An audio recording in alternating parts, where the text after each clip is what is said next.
For today's lesson, our objectives are: first, to understand what Java operators are; second, to understand what Java expressions are; third, to know the different types of Java expressions; and lastly, to understand what operator precedence means. Invincible.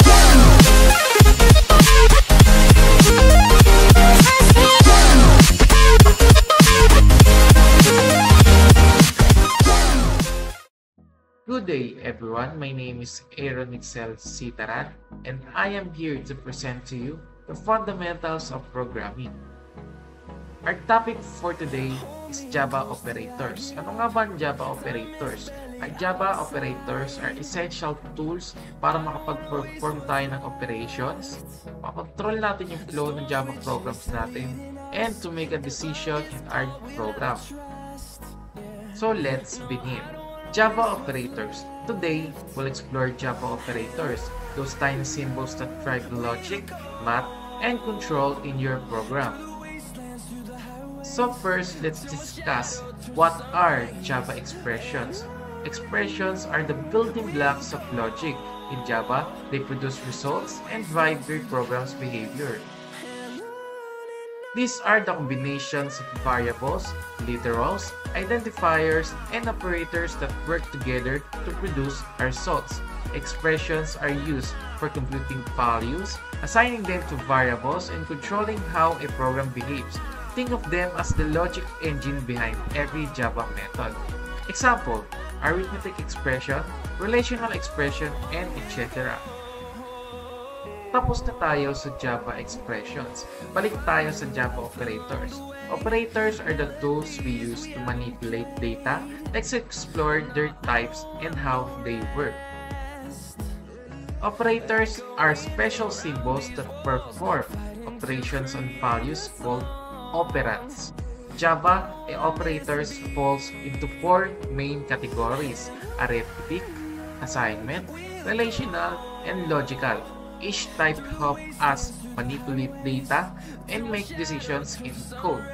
For example, here is the arithmetic operators, while here is the relational operators. Dito naman, logical operators, and so on. So, dumako naman tayo sa isang part ng operators, ang arithmetic operators. These operators helps us perform basic math. Remember, sa arithmetic operators ay sinusunod pa rin ang PEMDAS method. Ang PEMDAS method ay nauna ang multiplication, sumunod ang division, sumunod ang addition, then lastly, subtraction na. Ang signs para sa arithmetic operators are the usual signs na ginagamit natin sa mathematical equations. Katulad dito sa plus sign at sa addition, sa dash naman para subtraction, and so on.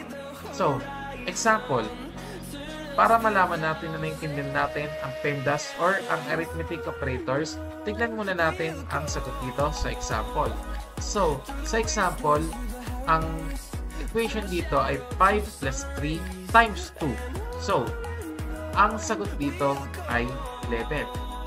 Dahil nauna ang multiplication, sabi ko nga kanina, so 3 times 2 is 6 plus 5 is 11. So, tapos tayo sa unang part ng arithmetic operator. Meron pang isang part ng arithmetic operator, which is ang increment and decrement. Ang increment and decrement ay kadalasang ginagamit sa loops and conditions. May dalawang klase ng increment and decrement, ang pre-increment and decrement, and ang post-increment and decrement. Ang pre-increment and decrement ay binabago niya na yung value before pagamitin sa loops or conditions. While vice versa naman sa post-increment, ginagamit niya na yung value before niya pa baguhin ito.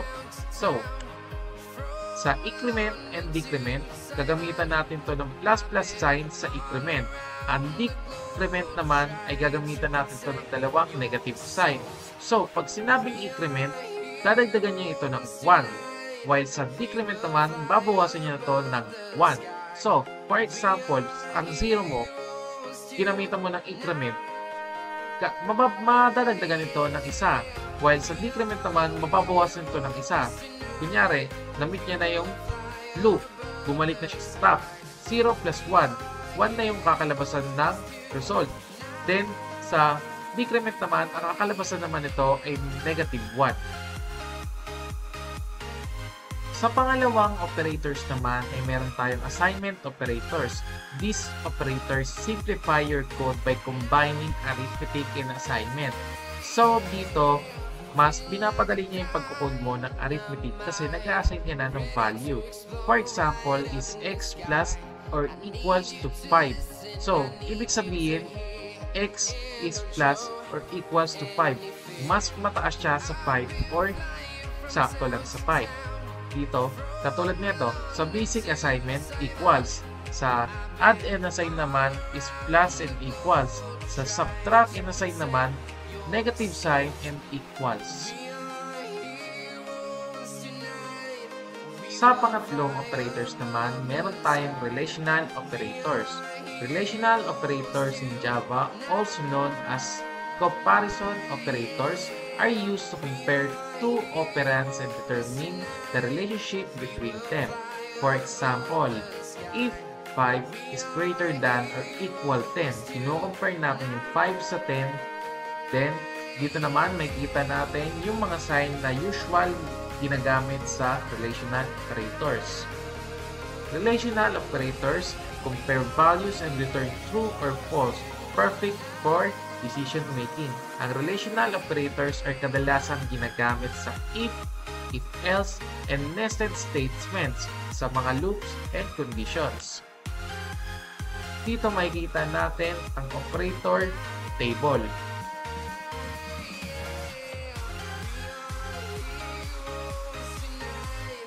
So, dumako naman tayo sa last na topic for Java operators, ang operator precedence. Operator precedence determines the order in which operations are executed. Remember, Java follows an hierarchy, multiplication and division before addition, and lastly, subtraction. Pero, meron tayong ginagamit na parenthesis para ma-override ito. Pag meron tayong parenthesis, inuuna ng Java isolve yung nasa paloob ng parenthesis. For example, here is sa loob ng parenthesis, 17 minus 6 divided by 2. Labas ng parenthesis plus 4 times 3. So, sa tingin nyo, ano ang kakalabasan ng sagot dito?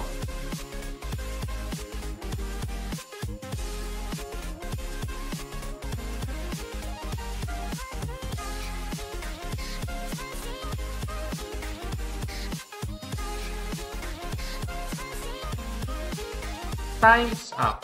So, isolve na natin yung equation. Sa equation, meron tayong nakapaloob sa parenthesis. So, uunahin natin to. Sa loob ng parenthesis, susundin pa rin natin ang m-dash. Ang m-dash ay uunahin ng multiplication, sunod ang division, sunod ang addition, then lastly, subtraction. Dahil meron tayong division, unahin natin to. 6 divided by 2 is equals to 3. Then, yung 3 i-minus natin sa 17, magiging 14. Dahil na-solve na natin yung nasa loob, pare-parehas na silang nasa labas ng parenthesis. Kaya, pag nasa labas na ng parenthesis, uunahin na natin ang 4 times 3. 4 times 3 is equals to 12, then doon na natin sila ipagpa-plus sa isa't isa. So, 14 plus 12 is 26. This is the final answer.